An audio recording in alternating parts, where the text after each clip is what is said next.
Welcome back, avid readers. Remember, avid readers really pay attention to the book.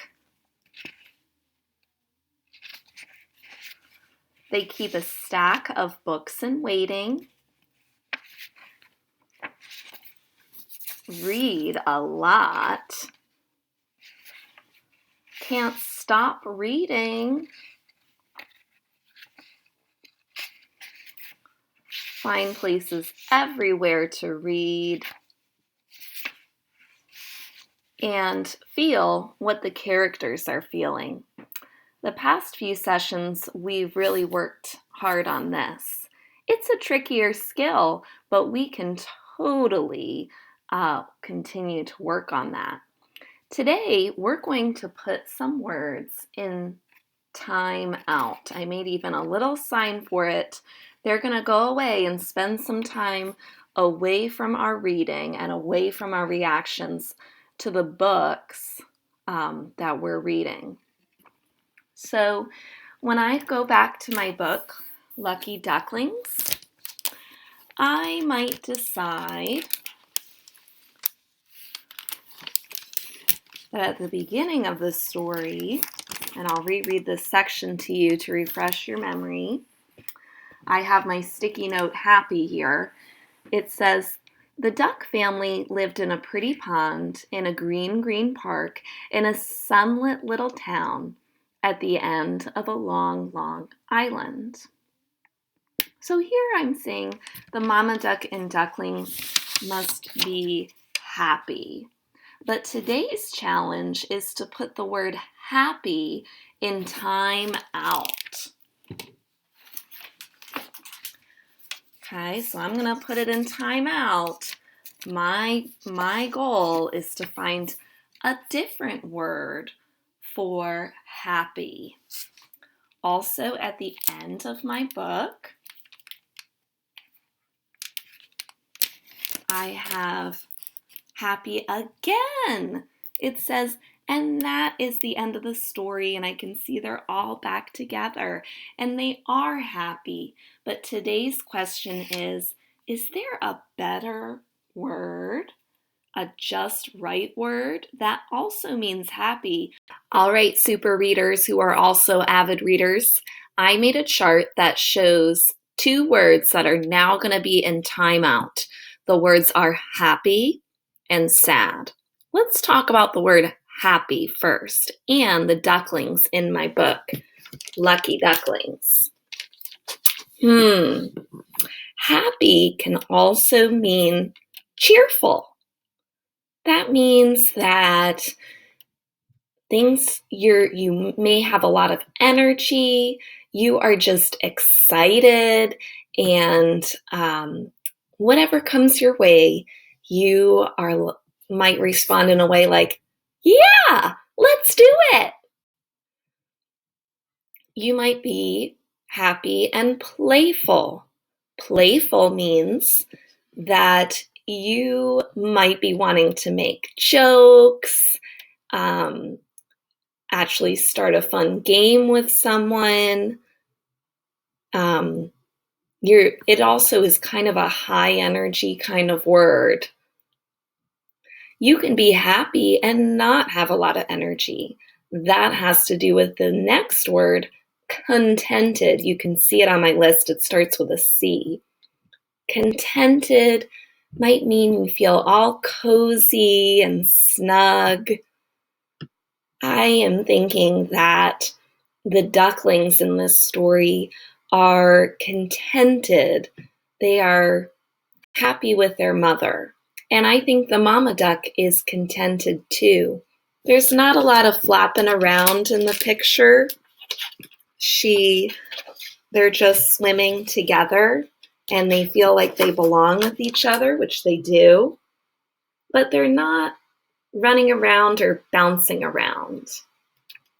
So I'm going to add a new sticky note for the beginning and end of my story that says contented.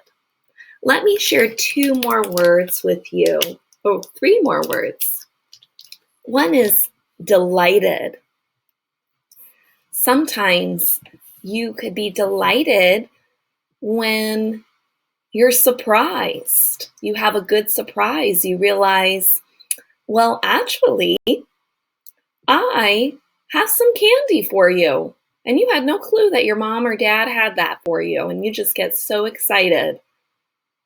Sometimes you're tickled, and that might mean you just think something is so funny, you might not be able to stop laughing. And then lastly, I added the word lively. You might have a lot of positive energy and you are excited and you have a wonderful attitude. And I think we have a lot of lively kindergartners. The opposite of happy is sad. And there's a lot of different kinds of sad. Sometimes when we read books where characters are sad. Some characters are blue, and we don't mean the color.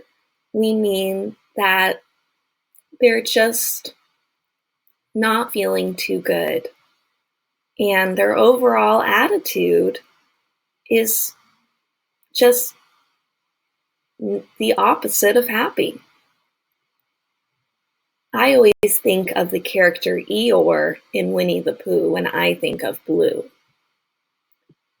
Also, I added the word weeping, and that might be someone who is so sad that they are weeping, which means crying.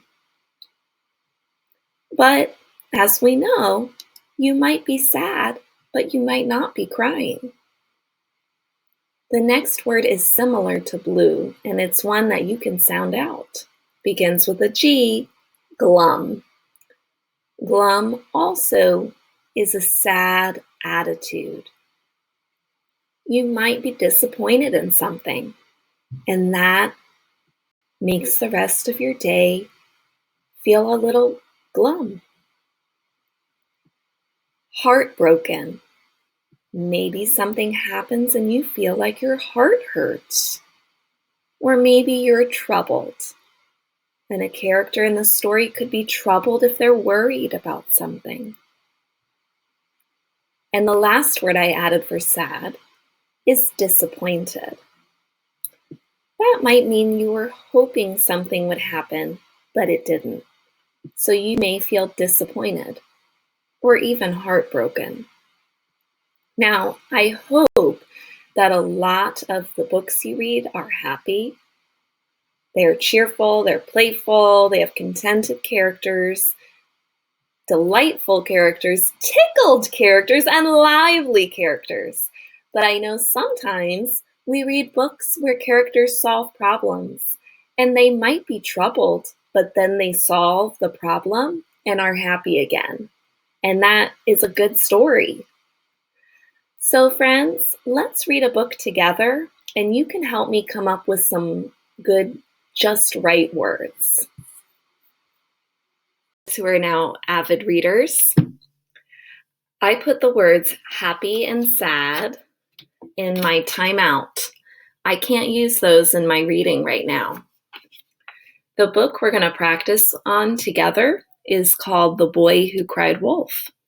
In this story, this boy is a shepherd and he is in charge. His job is to take care of all of these sheep and to make sure that no wolves come that could hurt the sheep. Let's read and find out what happens, and let's talk about the feelings that the characters may have without using the words happy or sad.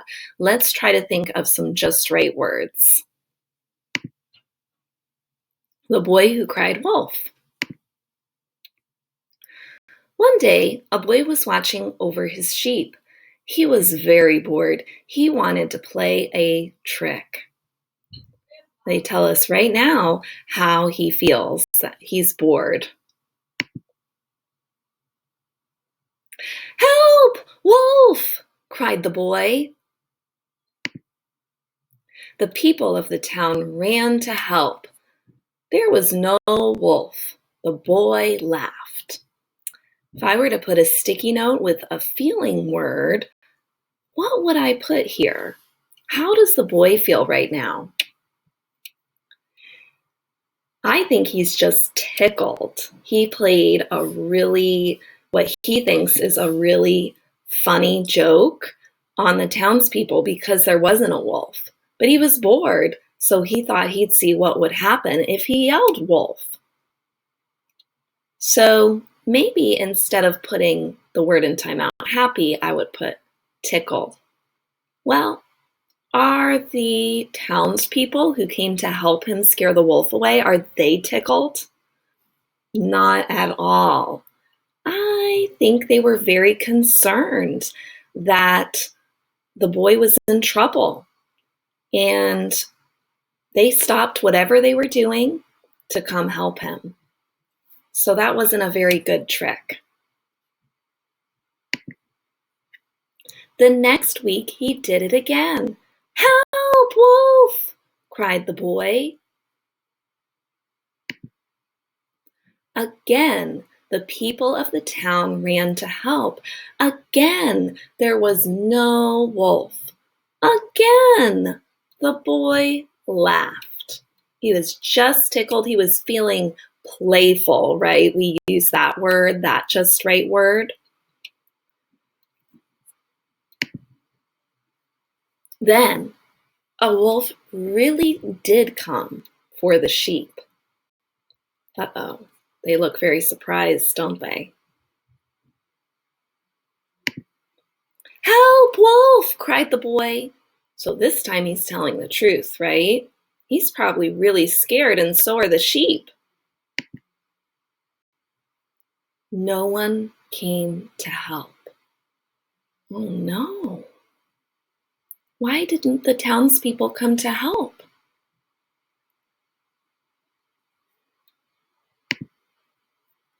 The wolf chased all the boy's sheep away. That's not good. How do you think the boy feels now? His job was to take care of those sheep. The boy learned a lesson. People don't believe liars, even when they tell the truth. So, how do you think the boy feels now? I can see in the illustration he's hanging his head down low. But I put the word sad in timeout, so I'm trying to think of a different word, a more of a just right word. I would say he's more than just blue or glum. I'd say he's troubled. He's lost all of his sheep, and now he has to figure out what to do next. And I'd say he's more than just disappointed. I'd say he's heartbroken. Hopefully he's learned a lesson, and next time he won't play a joke on the townspeople. All right, super readers. Thanks for reading that book with me. I attached it in case you wanted your own copy. I also attached a book for you to practice this skill with. Try using your sticky notes, and instead of writing down happy or sad, put those in timeout. Try thinking of some other words that also mean happy or sad. You can use the ones from the chart, or you can, maybe with a parent, look up some more words. Another feeling word that you might see a lot in your reading is mad. You might want to think of some other words for mad before you get started. And then you can either read the book that I've attached and share, or you can read a book of your choice and share. Happy reading!